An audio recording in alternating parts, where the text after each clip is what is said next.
stranded on a tiny raft with no food, no water, and surrounded by sharks. This was no movie, it was real. 3 men crashed into the Pacific during World War II. What follows is one of history's most unbelievable survival stories.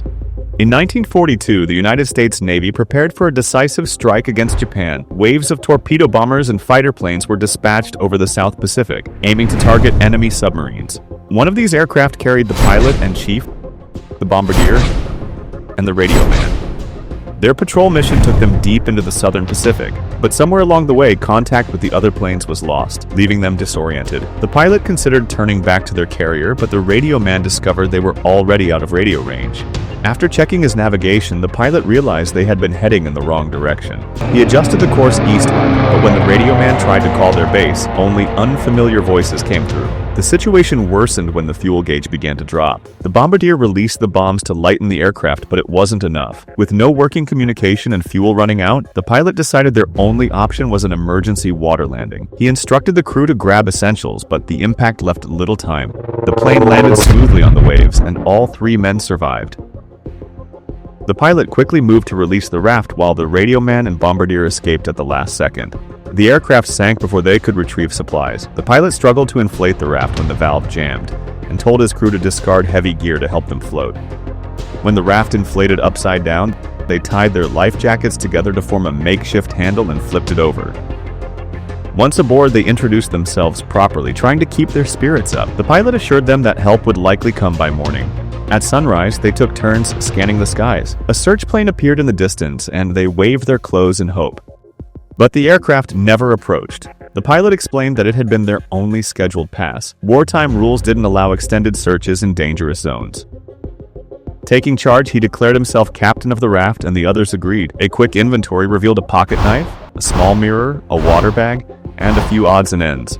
To avoid damaging the raft, the pilot told the radio man to keep the knife secured and ordered everyone to remove their shoes, though he kept his in case they needed to walk later. That night, the pilot dreamed of the navigational error that had led them here. When he awoke, he overheard the bombardier and radio man speaking quietly about their reasons for joining the Navy. The radio man had a large family to support, while the bombardier had hoped for a long career. They rotated night watches. During the pilot's shift, the thirst became unbearable. With no fresh water, desperation drove him to a grim choice for survival. He drank his own urine.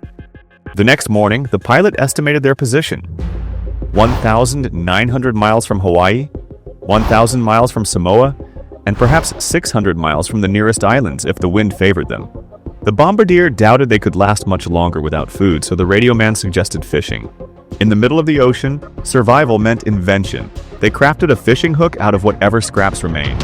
His first attempt ended when something powerful snapped the line. Under the burning sun, he tried again, but frustration drove him to leap into the water to cool off. The pilot immediately warned him about sharks, and he scrambled back aboard. From that moment, none of them dared to enter the water again. By the 5th day, the bombardier's thirst became unbearable. He asked about drinking seawater, but the pilot warned it would only hasten their end. Searching his pockets, the pilot found a pencil and began charting their position. Together, they crafted a makeshift sea anchor from a life jacket, cord, and wire, hoping to steady their course. Desperate for rain, the radio man prayed, joined by the others. They sang together, voices trembling with hope. That very night, the skies opened, showering them with fresh water. Using their shirts in a bag, they collected every drop. Relief spread across their faces as they drank. Still hungry, the radio man tried again to catch fish with no luck. Then, ignoring the pilot's warnings, he pulled out his knife and struck at the water. To their astonishment, he hit a shark. They hauled it in, finished it, and for the first time in days, their hunger was eased. Some of its meat was kept aside as bait for the future. Conversations turned personal. The bombardier described his sister, even suggesting the radio man should meet her one day. That night, danger returned. Sharks circled their raft, drawn by the scent of blood of the shark they captured earlier, and tossed it into the water. One lunged at the radio man's hand, leaving him wounded. They tore cloth into bandages and wrapped it tight. From then on, the days blurred together. Prayers whispered, stars studied, pencil sketches drawn while waiting for land. 2 weeks passed. Hope dimmed. The bombardier stared at his gun until the radio man quietly took it away. A bird landed on the raft. With one quick shot, it was theirs. The pilot dove into the water to retrieve it, narrowly escaping a pursuing shark. That night, they shared the precious meal of bird meat. Now here's a question for you. Can you name that bird? Let me know your guess in the comment box below. By the 20th day, tension rose. The radio man accused the pilot of flying them too far from their zone. After a long silence, the pilot confessed. He had drifted into a brief sleep during the flight, and that single mistake cost them their course, sending the plane off track and into the endless expanse of the ocean. Accepting responsibility, he apologized. The radio man handed the map back, reminding them it was their last hope.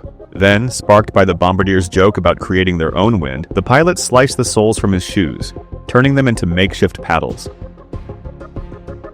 On the 30th day, rain came again, but so did a storm.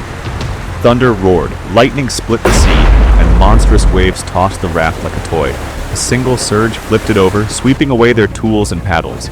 Struggling against the fury of the sea, they managed to right the raft and cling to each other until the storm passed. Weary and broken, their talks grew dark. They even joked that if one of them didn't make it, the others would have enough food to survive a little longer. The pilot once again apologized for leading them into despair, but the bombardier urged them to keep fighting.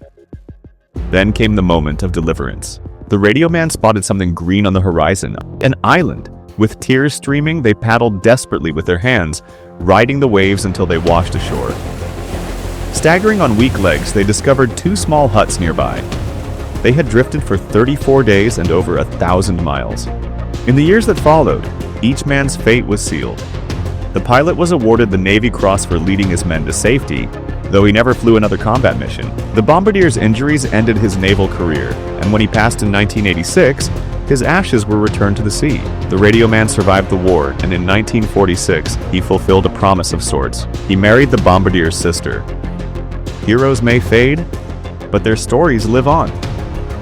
If this story moved you, don't forget to like, share, and subscribe to Plot Hunters, and hit the bell icon so you never miss a survival tale.